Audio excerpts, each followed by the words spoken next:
On this edition of Carolina Insider, one USC student is working to wrestle discrimination in the ring. But first, the state's oldest housing community is about to be history. Carolina Insider starts now.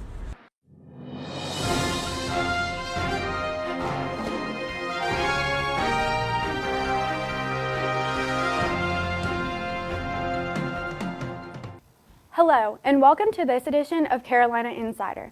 I'm Christina Lobo. Our top story, an execution scheduled for later this week, will not take place. Bobby Wayne Stone's execution was set for this Friday, December 1st. Stone shot and killed a Sumter County deputy in 1996. But Governor Henry McMaster says the state cannot carry out Stone's execution because South Carolina doesn't have the drugs they need. If you've recently driven by the intersection of Taylor and Hardin Streets, you've likely seen a lot of commotion. As Brianna Briggs reports, demolition is underway at the Gonzalez Gardens housing complex, and the buildings are quickly coming down. It's noisy, it's messy, but it's a sign of progress. Once a prominent housing complex for those in need, Columbia's Gonzalez Gardens is coming down. For 8 decades, families grew up here. People got help here. But it became old and outdated and was no longer suited for modern living. Built in 1939, Gonzalez Gardens was the oldest public housing complex in South Carolina. From being a home for soldiers from Fort Jackson during World War II to a public housing complex, this place holds a lot of memories. Watching the demolition is hard for Nancy Studenmeyer, who's worked for the Housing Authority for 40 years. My first job was in Gonzalez Gardens, so it's a little bit bittersweet, but I do definitely think that the time has come to tear them down. I think that we're going in the right direction. Plans are to turn the land into a mixed-use property serving many different income levels and ages, including Section 8 low-cost housing, townhomes, apartments, and even a senior living facility. Former residents hope it will bring the area back to life for those who call Columbia home. For Carolina Insider, I'm Brianna Briggs. According to the Housing Authority, the redevelopment will cost somewhere between $60 and $70 million, paid for with a combination of private money, bonds, and grants. They expect the demolition to be done by the end of the year and reconstruction to begin mid-2018. Students at a historically black college in Sumter are suing the school over their living conditions. 5 current and former students are seeking $55 million in damages in a lawsuit against Morris College. The lawsuit says the dorms they lived in contained toxic mold and other hazardous substances. In October, Morris College relocated some on-campus students because of mold and mildew in their dorm. One USC student has dreams of being a professional wrestler, but to achieve that dream, he has to wrestle hatred in a sport he loves. Dominique Thompson's journey to the WWE starts here on Two Notch Road, a road paved with headlocks, trash talk, diamond cutters, and adversity. Those that know Thompson would say that he is skilled, humbled, and passionate about his craft. He is so dedicated he wouldn't let an injury stop him. So when he discovered many of the members in the crowd may not be fans because of the color of his skin, he didn't let it stop him either. He told us point blank, they're not going to cheer for you. They will never cheer for you. And I was like, yeah, okay, we'll show you. And that's basically what we did. It was a fun time with the neo-Nazis. Thompson also mentioned that he saw one fan with a swastika mural tattooed on their calf. On the tech side of sports, Colonial Life Arena is improving the fan experience with a larger-than-life edition. Here with this week's The Buzz is Will Dotson. Will? Thanks, Christina. I'm standing outside of Colonial Life Arena, where over the summer they installed a brand new video board and ribbon system. I'm about to take you inside for a closer look. The new displays have been on the athletic department's wish list for several years now, and after a contract renewal with the Gamecocks marketing group, IMG, that wish came true. The video board's displays measure 20 feet across and 12 feet tall. Along with the new boards came a state-of-the-art control room that they built at Williams-Brice Stadium. That means that everything that happens on the video board at Colonial Life is controlled at Williams-Brice. The athletic department hopes the new displays will bring more energy to the game day atmosphere. You can see the video board and ribbons in action tonight at the men's basketball game against Florida International University. It starts at 7. Back to you in the studio.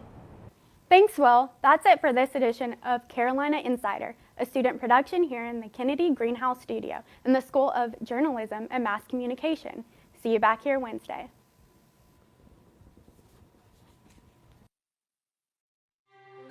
Tonight on Carolina News. We got shots fired in Green and Martin. We got one down. A 5-point shooting update. We have the latest on the shooting that injured 3 young men in 5 points. Sweet, sweet victory. The women's basketball team is on their way to the Sweet 16. Hear how one local business is prepping for their tournament run. Women in politics. Local political leaders open up about the women who inspire them and those they hope to inspire.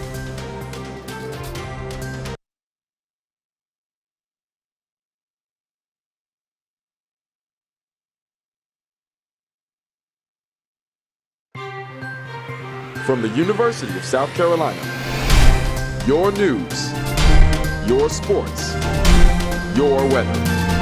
Carolina News begins now. Hello and welcome to Carolina News. I'm Kylie Schaefer. Good afternoon. Thanks for joining us. I'm Christina Lobo.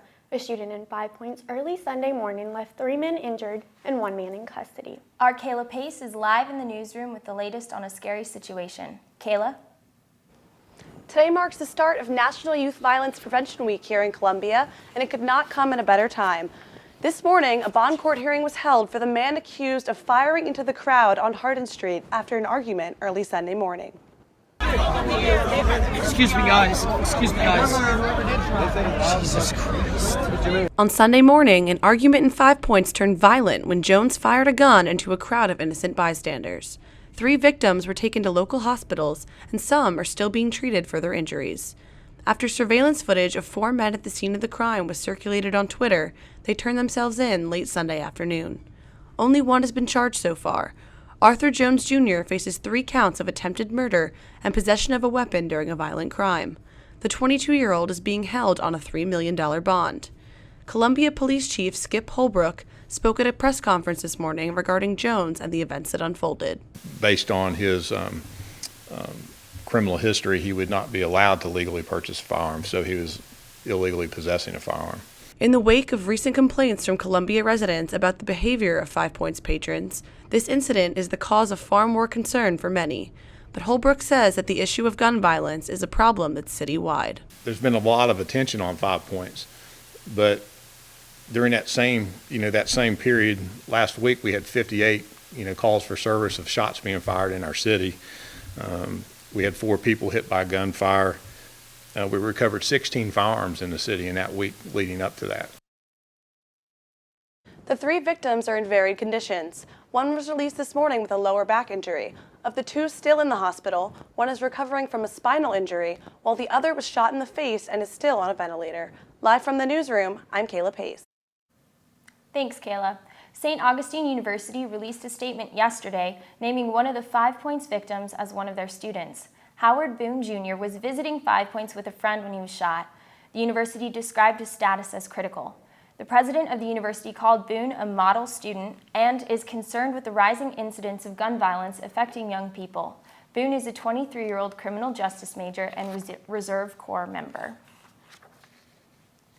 A shootout between 2 vehicles outside a Columbia nightclub leaves 3 injured. Richland County deputies responded to the gunfire outside the Vault nightclub on Broad River Road just before 3:30 a.m. The men later arrived to Lexington Medical Center with non-life-threatening injuries. Anyone with information should call Crime Stoppers at 1-888-CRIME-SC. It's been a cloudy day here in the Midlands. Our Chandler Mack is on campus with a weather update. Thanks, Kylie and Christina. Yeah, it's a little chilly out here right now. It's about 64 degrees. The clouds are kind of out right now, but not too much. But make sure you're prepared for the rain that's set to come around 12 o'clock. We have an 80% chance of rain today. I've seen people wearing their rain jackets, wearing their rain gear out here right now. So, yeah, just make sure you're prepared for that rain. Make sure you're safe on the roads. I'll keep you guys updated with my forecast later on. Back to you guys in the studio. We are clearly dealing with what we expect to be a serial bomber at this point based on the similarities between now what is the fourth device. And again, as we look at this individual and the pattern and what we're looking at here, we will have to determine if we see a specific ideology behind this or something that will lead us along with our federal partners to make that decision. The confirmation came today after a fourth explosion rocked the Austin, Texas area. Residents are on edge as an unnamed criminal has detonated multiple bombs within the city limits. The Sunday night bombing injured 2 victims after being set off by a tripwire. The police told residents to be wary of obscure and out-of-place objects. 14 people were injured after the deck of the Rogue Water Tap House collapsed on St. Patrick's Day in Savannah, Georgia. The deck fell from 12 feet onto the crowd below and broke a pipe, causing a rush of water. Chatham EMS were on the scene in minutes, and 2 of the 14 victims sustained serious injuries. The owner of the bar, Chris Clark, says the safety of his customers and staff are of the utmost importance and that the bar has been cooperating fully with the City of Savannah Fire Marshal and Building Inspector. The bar has since reopened. Hundreds of people gathered at the Jefferson Civic Center to say goodbye to a brave little boy. Tripp Halstead battled hard following an accident at his daycare where a tree limb fell and crushed his skull, leaving him paralyzed. The community came together to fundraise for Tripp and his family after the accident 6 years ago. Halstead died last Thursday at the age of 7. Hundreds were on hand to share memories of him and condolences with his family. March Madness is back and in full effect. The Gamecocks' success is making a big impact on this college town. Jaden Samuel has more. Last season, the University of South Carolina's men's and women's basketball teams advanced to the Final Four, and the women went on to win the national championship. And just yesterday, the defending champs qualified for the Sweet 16 for the 5th consecutive season, and fans are happy about it. Who wouldn't be excited about that? One of the main reasons I want to come here, and I was excited about coming here, was because of the national championship last year. So the fact that they're going to the Sweet 16 now is like really freaking me out. I was super excited to be at the game last night. I stayed there the whole time, and it was real hype. These hype fans have an increased amount of school spirit lately, and that isn't the only thing that will be increasing. The university feels these kinds of wins financially. The financial success comes from increased applications for coming to school here. You know, from we sell a lot of merchandise. You know, for people to come, we sell a lot of tickets. We do get donations. That's where the money comes from in our basketball success and a lot of our sports success. For apparel store manager Lindsay Hammer, the win means that sales at Barefoot Campus Outfitters are on the rise. So last year was absolute madness. Like, it was crazy. We had flash sales every time the women and the men won. So it was usually on Mondays or Tuesdays, and we were packed, like open to close, people in and out. Like, it was crazy. Stores in the area are hoping this season's results have a similar impact. Usually kind of picks up more towards the Final Four. The Gamecock women's basketball team winning games and championships means wins for the entire USC community. For Carolina News, I'm Jada Samuel. So it looks like the Gamecocks have some pretty loyal fans. Absolutely. And the university community will continue to feel the impact of all the future wins to come. Coming up next on Carolina News, hear how women in the political world are inspired by other strong women.